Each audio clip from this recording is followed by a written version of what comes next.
یہاں تک کہ حضرت الیاس علیہ الصلوۃ والسلام کے بعد اللہ تعالیٰ نے انہی کو ان کی جگہ نبی بنا دیا اور ان کو نبوت عطا ہوئی، حضرت الیسع یہی ہیں، واللہ عالم۔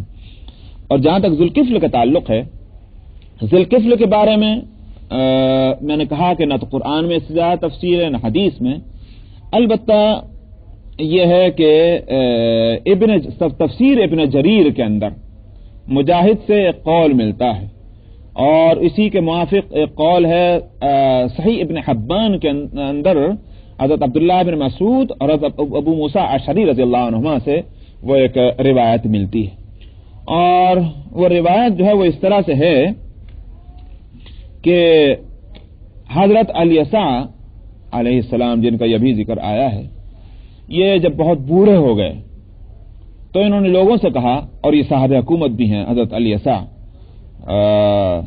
تو حضرت الیسع جو ہیں انہوں نے جب بوڑھے ہو گئے ان کو یہ خیال ہوا کہ بھئی میں تو مرنے کے وقت قریب آ گیا، میرے بعد کون میں اس کام کو سنبھالے گا، کاش کوئی اہل ہوتا اور مجھے پتہ چل جاتا تو مجھے ذرا اطمینان ہو جاتا جیتے جی۔ تو آخر بنی اسرائیل کا مجمع انہوں نے بلایا، اور بلانے کے بعد انہوں نے کہا کہ بھائی میں بہت بوڑھا ہو گیا ہوں اور میں چاہتا ہوں کہ میرا کوئی خلیفہ ہو جائے، میں کسی کو اپنا خلیفہ مقرر کر لوں مرنے سے پہلے، تم میں سے کوئی شخص اس کے لیے تیار ہے؟ مگر 3 شرطیں ہیں، جو 3 شرطوں کو پورا کرے گا وہ میری خلافت کا مستحق ہو سکتا ہے۔ 3 شرطیں کیا رکھیں؟ 3 شرطیں یہ ہیں کہ ایک تو یہ کہ دن بھر روزہ رکھے گا، ہر دن، ہر رات کو جا کر اللہ کی عبادت کرنی ہوگی، دوسری بات، اور تیسری بات یہ کبھی غصہ نہیں کرے گا۔ 3 باتوں کا جو مجھ سے وعدہ کرے وہ میری خلافت کا مستحق ہو سکتا ہے۔ بھائی تم میں سے کوئی تیار ہے؟ سب خاموش رہے، یہ تو بڑی سخت باتیں ہیں۔ ایک آدمی اٹھا جو لوگوں کی نظروں میں بے وقت تھا، اور اس نے اٹھ کر یہ کہا کہ میں اس کا وعدہ کرتا ہوں کہ میں ان چیزوں کو پورا کروں گا۔ حضرت الیسع نے پھر 3 باتوں کو دہرایا کہ تم نے سن لیا میں نے یہ 3 باتیں کہیں؟ ان صاحب نے کہا کہ ہاں میں نے تینوں باتیں سن لی ہیں اور میں تینوں کا وعدہ کرتا ہوں کہ میں تینوں چیزوں کو پورا کروں گا۔ مجلس برخاست ہو گئی، اور دوسرے دن پھر بنی اسرائیل کا مجمع بلایا حضرت الیسع نے، اور پھر وہی بات کہی کہ میں اپنا خلیفہ بنانا چاہتا ہوں، اس لیے کہ میں بہت بوڑھا ہو گیا ہوں، 3 شرطیں جو پوری کر دے میں اس کو اپنی خلافت دے دوں۔ اور وہ پھر 3 باتیں دہرائیں، کوئی نہیں اٹھا، پھر وہی شخص اٹھا، انہوں نے کہا کہ حضرت میں تیار ہوں، میں تینوں باتوں کے لیے وعدہ کرتا ہوں۔ تو حضرت الیسع نے ان کو اپنی خلافت سپرد کر دی، یہ لو بھائی۔ تو اس میں ہے روایت میں کہ شیطان کو یہ بڑا حسد ہوا کہ ایک انسان جو ہے اتنی 3 اہم باتوں کا وعدہ کر رہا ہے تو یہ اس کا درجہ کتنا اونچا ہوگا۔ اس کو حسد ہوا اور اس نے فیصلہ کیا کہ اس کو اس کے وعدے سے ہٹانا چاہیے، اس کی کوئی صورت ہو۔ چنانچہ اس نے بھی اپنی کانفرنس طلب کر لی، اپنے چیلے چانٹوں کو سب کو بلایا، اور اس نے کہا کہ یہ مسئلہ ہے اور اس میں ہم چاہتے ہیں کہ فلاں شخص نے جو نبی وقت سے جو وعدہ کیا ہے اس وعدے سے اس کو خلاف ورزی کرا دی جائے، کسی طرح سے اس کو پچھلایا جائے۔ سب نے کوشش کی، چیلو چانٹوں نے، لیکن وہ سب ناکام ہوئے۔ شیطان نے جب دیکھا کہ کوئی صورت کامیابی کی نہیں ہو رہی ہے تو اس نے کہا کہ میں خود اب محنت کروں گا، تم سے نہیں ہوتا، یہ کام مجھے کرنا ہے۔ چنانچہ ہوا یہ کہ یہ صاحب جو تھے دن بھر صبح اور شام میں تو وہ مجلسیں کیا کرتے تھے تاکہ لوگوں کے مسئلے نمٹیں، اور رات کو اللہ کی عبادت کرتے تھے، دن کا روزہ بھی تھا۔ تو اب سونے کے لیے صرف انہوں نے دوپہر کا ایک وقت قیلولے کا جو ہے، جس کو آپ کے ہاں نیپ کرنا کہ نیپ کا ٹائم جو ہے، بس وہی انہوں نے رکھا تھا۔ تھوڑی دیر کے لیے وہ نیپ لیتے تھے، قیلولہ کرتے تھے، 24 گھنٹے میں یہی ان کے آرام کا وقت تھا۔ تو شیطان نے اسی وقت وہ آیا، اور آنے کے بعد دروازہ کھٹکھٹایا ان صاحب کا، تو انہوں نے وہ جا چکے تھے سونے کے واسطے۔ جب دروازہ کھٹکھٹایا تو باہر نکل کر آئے، پوچھا کون؟ انہوں نے کہا کہ میں ایک بوڑھا آدمی ہوں، مظلوم۔ انہوں نے کہا کیسا ظلم تم پر ہوا، کس نے کیا؟ چنانچہ انہوں نے اپنی داستان جو ہے وہ سنائی مظلومیت کی اس بوڑھے نے، اور اتنی لمبی سنائی داستان کہ ان کے قیلولہ کے وقت نکل گیا۔ آخر کو وہ جو کام کا وقت آ گیا، چلے گئے مجلس میں اور اپنے کام میں لگ گئے، لیکن ہاں اس سے یہ کہا کہ ٹھیک ہے تم شام کو مجلس میں آؤ، اور مجلس میں آنے کے بعد وہاں تم ہم کو بتانا تو ہم تمہارے مسئلے کو نمٹائیں گے۔ شام کو مجلس میں پہنچے تو اب اور سب ہیں, سارے مسئلے آ رہے ہیں سامنے, لیکن وہ بوڑھا غائب, وہ کہیں نظر نہیں آتا.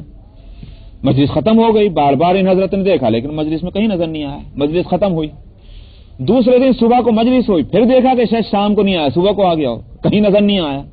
آخر دوپہر کو پھر قیلولے کے لیے پہنچے, جا کے لیٹے ہی تھے, پھر کھٹ کھٹ کھٹ کھٹ دروازہ کھٹکھٹایا. پوچھا کون ہے؟ کہ وہ بوڑھا مظلوم. چنانچہ دروازہ کھولا, انہوں نے کہا کہ بھائی تم کل کیوں نہیں آئے تھے؟ انہوں نے کہا حضور کیا بتلاؤں, میرے جو وہ دشمن ہیں جو مجھ پر ظلم کر رہے ہیں وہ بڑے ہی عجیب لوگ ہیں. آپ جب سامنے ہوتے ہیں تو فوراً مجھے کہتے ہیں کہ فکر مت کرو ہم تیرا حق دے دیں گے, اور جب آپ اٹھ کر چلے جاتے ہیں تو فوراً پھر وہ مکر جاتے ہیں اور پھر میرے اوپر ظلم پر تیار ہو جاتے ہیں. اس واسطے میں کل نہیں آ سکا اور نہ صبح آ سکا. فرمایا کہ اچھا. پھر اس نے لمبی چوڑی بات ادھر کی کرتے کرتے اور ان کا سونے کا ٹائم پھر گزر گیا. حضرت نے پھر فرمایا ان صاحب نے کہ اچھا شام کو آنا مجلس میں اور ہم اپنے سامنے تمہارا حق دلائیں گے. چنانچہ شام کی مجلس میں پھر وہ غائب, وہ نہیں آیا. تیسرے دن صبح کو پھر وہ مجلس ہوئی, پھر دیکھا پھر کہیں نہیں آیا. اب ان صاحب کو 2 دن گزر چکے ہیں, تھوڑا سا سوتے تھے وہ بھی گیا, تو نیند نے بہت ستایا. گھر میں پہنچے تو جا کر گھر والوں کو حکم دیا کہ اب کوئی بھی دروازہ کھٹکھٹا ہے دروازہ نہ کھولا جائے, کیونکہ مجھے آج سونا ہے تھوڑی دیر اپنے معمول کے مطابق.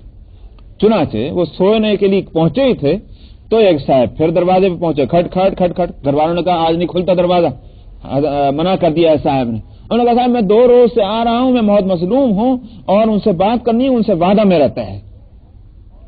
وہ کھول نہیں رہے تھے تو دیکھا کہ اندر پہنچ کر کے اور اس کمرے کا دروازہ کھٹکھٹا رہا ہے کہ جس میں حضرت سوتے. آخر ان دروازہ کھول کر کہا پہلے گھر والوں سے کہ میں نے منع کیا تھا کہ آج میرا دروازہ نہ کھولنے دیا جائے, پھر یہ کیا ہوا؟ اور یہ بات کرتے کرتے جو دیکھا تو باہر کا دروازہ تو بند ہے اور یہ اندر کھڑا ہوا ہے. تو سمجھ گئے. پوچھا نامعقول تو ابلیس ہے؟ انہوں نے کہا جی حضور میں ابلیس.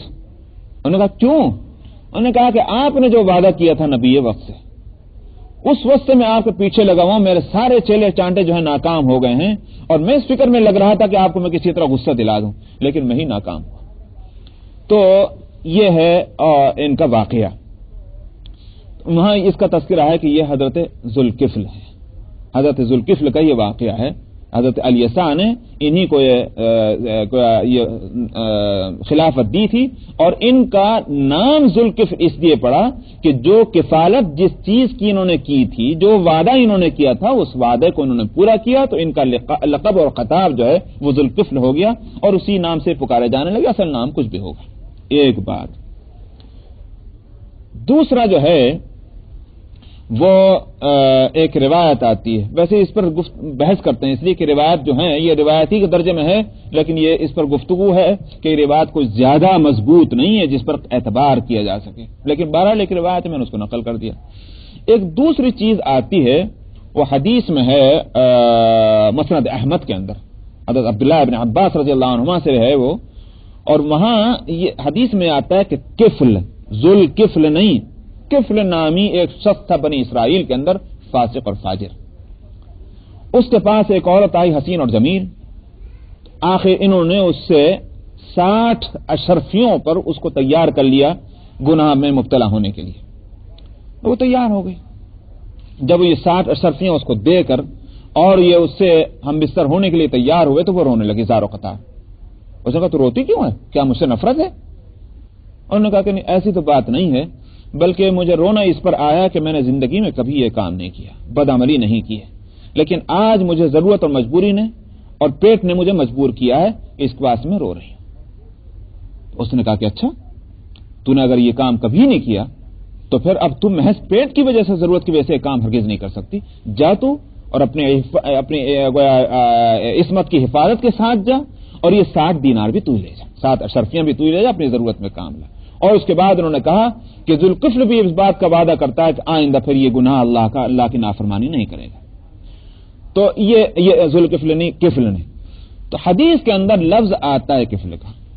بعض علماء کہتے ہیں کہ یہ ان صاحب کا واقعہ نہیں جن کا یہاں تذکرہ یا ذوالکفل ہے, جو یہ نبی ہیں, اس لیے کہ ایک تو یہ کہ وہاں کفل ہے اور یہاں ذوالکفل ہے, تو یہ دو بالکل الگ الگ چیزیں. تیسری ایک اور تحقیق بھی ہے, وہ ہے مولانا مناظر حسن گیلانی کی.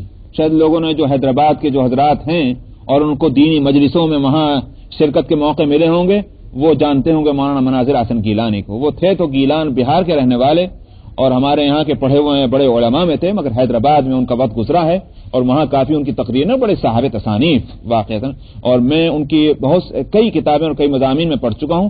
لیکن بعض چیزیں ایسی ہوتی ہیں, شاعر کا شعر ہو یا مقرر کا تقریر ہو یا مصنف کی کوئی تصنیف ہو, کہ دل یہ کہتا ہے کہ شاید اللہ کے یہاں اس کی نجات اسی کی وجہ سے ہوگی. تو واقعہ یہ ہے کہ ان کی تصنیفوں میں ایک تصنیف جو ہے مجھے بہت پسند ہے, وہ ہے النبی الخاتم, جو سیرت کے اوپر بے مثال مختصر ترین کتاب ہے, مگر اس کو وہ سمجھ سکتا ہے جس کو بہت اچھی اردو بھی آتی ہے اور ساتھ میں سیرت کا پورا ذخیرہ اس کی نظر میں ہو, وہ پھر اس کتاب کو سمجھے گا, اس لیے کہ وہ بہت چھوٹا سا رسالہ ہے, مگر حقیقت یہ ہے کہ سیرت کو اس طرح سے سمیٹا گیا ہے اس کے اندر کہ بے مثال. تو انہوں نے جو اس سلسلے میں ایک تیسری بات کہی ہے, تو وہ آج اس کا وقت نہیں, انشاءاللہ آئندہ 2 ہفتوں کے بعد یاد دلا دیجیے گا. 2 ہفتوں میں چونکہ پروگرام نہیں ہے, اگلے ہفتے جو ہے وہ جنرل باڈی میٹنگ ہے اور اس کے بعد والے ہفتے میں یہاں بچوں کی سیرت کا جلسہ ہے, اس لیے تفسیر نہیں ہے.